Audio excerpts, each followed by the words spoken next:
Hi world, Angela Panama here. So my bro, Paco, my brand ambassador, my life coach, asks me why I don't do video blogs. And it's because, if you know me, you know I don't really like talking unless I'm drinking. I prefer to write. I love writing. And he says to me, well, most people don't like reading. So figure what the hell, I give it a shot. For my life coach, I will do my very first video blog. So someone asked me how they will go about doing Trinidad Carnival for the Lolo. Keep in mind that the average masquerader spends about 3 to 4 grand. And I think, I had to give it some thought, but I think if planned properly, you could do Trinidad Carnival for about $2,000. The first and most important thing that you have to think about is your lodging, of course. You really shouldn't do anything as far as buying flights, putting a deposit down on the costume. You shouldn't do anything until you have secured your lodging. And keep in mind that major hotels go for about $300 to $500 a night. And you're staying for a whole week or more, that can get pretty hot damn pricey.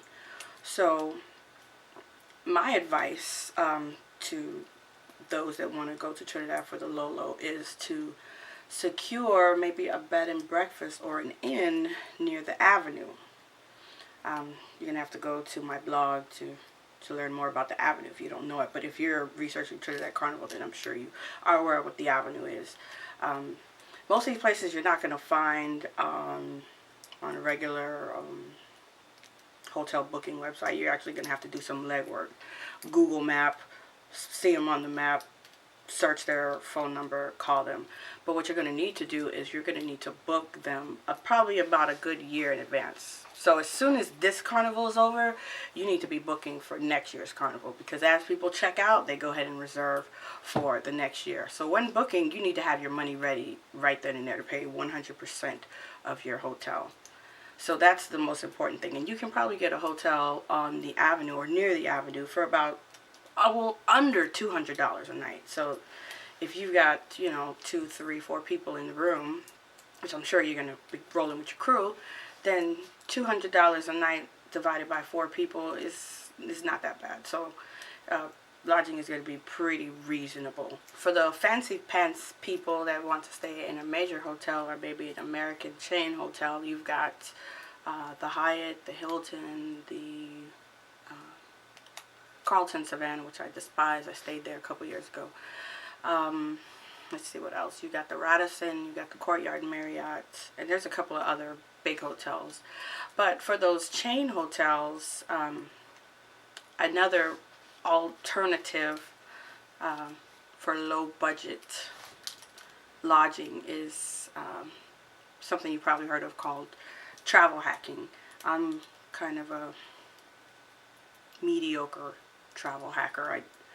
I do it a little bit, but I don't really go as hardcore as other travel hackers do. But if you read my blog about my trip to the Florida Keys, I kind of mentioned a little bit about my travel hacking, how I acquired a credit card, got the bonus points, went on vacation, and the bonus points basically paid for my vacation. So you have these major hotels like the Hilton, the Hyatt, the Marriott, and the Radisson, and they all have credit cards, and pretty much all of them will give you 2 free nights if you spend a certain amount of money within the first 3 months, which is very easy to do when you do things like pay if you're lucky enough to be able to pay your rent with a credit card, pay your insurance lump sum, pay all your utilities, your groceries, all the things that you would normally spend cash on. Just charge them to these cards, and then at the end of the month just pay the card off. It's not about acquiring debt, it's really just about using the credit card for their bonus points. And if you were to do this for about a good year, to add on to the two nights that they give you, you would probably have about 4 free nights. And they also give you the option of buying reduced award points throughout the year, so you could probably within a year's time get about 5 free nights. So then you go to Trinidad and only have to spend money on 2 nights of lodging, And that's not a bad deal at all. Alright, so after you secured lodging, now you can worry about your flight, because like we said, you're gonna secure your lodging 1 year in advance. Flights can only be purchased about 11 months in advance. So when it's time to buy that flight, when that 10th or 11th month comes, you need to have your dinero ready. I like to fly American because I have to lay over in Miami, and it's just kind of better to be on the same airline, so I don't have to pick up my luggage in Miami and then recheck it with the new airline, and then I don't have to pay a fee for having a checked bag. But you know, if you're on a budget, there's 2 places that you can fly out of for the very low, and that is New York and the Miami area. There you have Caribbean Airlines and JetBlue, and you can get a flight from there for probably about $400 round trip, Carnival. Now, if you are not lucky enough to live in one of those areas, I would say maybe take the mega bus there, the train, Greyhound, Spirit Airlines, or whatever low budget airlines fly to where you live, and then you can secure some very, very, very cheap plane tickets. So that takes care of another thing. Right, next up is the fets.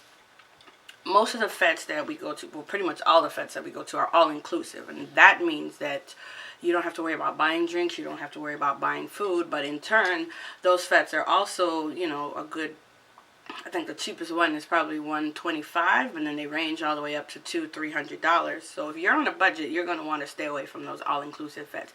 Maybe one just so you can say you did it, but you're going to want to go to maybe just food-inclusive fets or cooler fets. And cooler fet is where you bring your own cooler and your own alcohol. So, you know, you've probably stopped at duty free when you landed and picked up a couple bottles of punch-in, Hennessy White, or whatever you're into. So you just bring your own alcohol to the fet, and those fets range probably like $35, $50, $60 compared to the all-inclusive fet. So if you throw a couple of those fets in there and maybe go Lime on the Avenue, you know, we talked about the Avenue. And the Avenue is like the heart of Port of Spain. That's where all the nightlife is. Not all, but most of the nightlife is. Clubs and lounges, bars, everything. So you can go party on the Avenue and spend next to nothing. We went out on the Avenue one time, and I bought a round of beers and 2 rum and cokes, and I think I spent like, when I say round of beers, I mean like 7 beers, 2 rum and cokes, and I think I spent like under $20 US, and that was crazy. So imagine you could just ball out all night and spend $15 compared to going to an all-inclusive fet and paying $150. Alright, next up is your band, because you can't go to Trinidad and not play mass. You know, I know some people who do it, you know, they chip on the side, but I really need the feeling of being on the road, so you gotta join a band. Now, I'm not saying you have to join, you know, the most expensive band. I would recommend joining a medium-sized band, because the large bands, they range probably, just a regular backline costume, probably $700 to $850, just regular backline. And you start adding in, I want a collar, a feathered collar, I want a headpiece, or, you know, frontline. Frontline's you're gonna go, you know, upwards. Probably starting at $1,100. So if you join a medium band, it's probably going to run you under $500, maybe cheaper than that. A Juve band, gotta be on the road Juve morning. I would recommend, instead of paying $100 to join a Juve band, just pick your favorite band and just go chip with them Juve morning. Because, you know, at some point during Juve, the ropes come down, everyone's just kind of all over the place. The masqueraders are on the walls, climbing buildings, cars, all over the place, and in turn, the people on the sidelines are in the band. You're not going to get alcohol, so I recommend you bring your own alcohol, but then you can save another $100 by going that route. Up next, you have your transportation. Transportation is a biatch in Trinidad. I would never drive in Trinidad because they drive like maniacs. I'm just scared sometimes being in the car. I would totally recommend that you research a transportation company, because there are lots of companies that you can hire them in advance for the whole time you're in Trinidad. So instead of you taking a taxi, and I would not recommend taking taxi from fete to fete, because these fetes are way, way, way out. You could spend a good $100 just getting to a fete. So I would stay away from taxis, especially the taxis that are in front of the hotels. They are not cheap. So I would recommend hiring someone to be your driver for the whole week.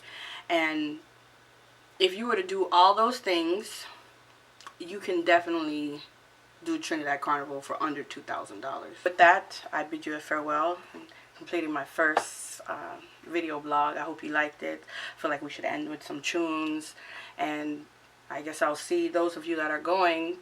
I'll see you guys in Trinidad in a couple of weeks. Let's go.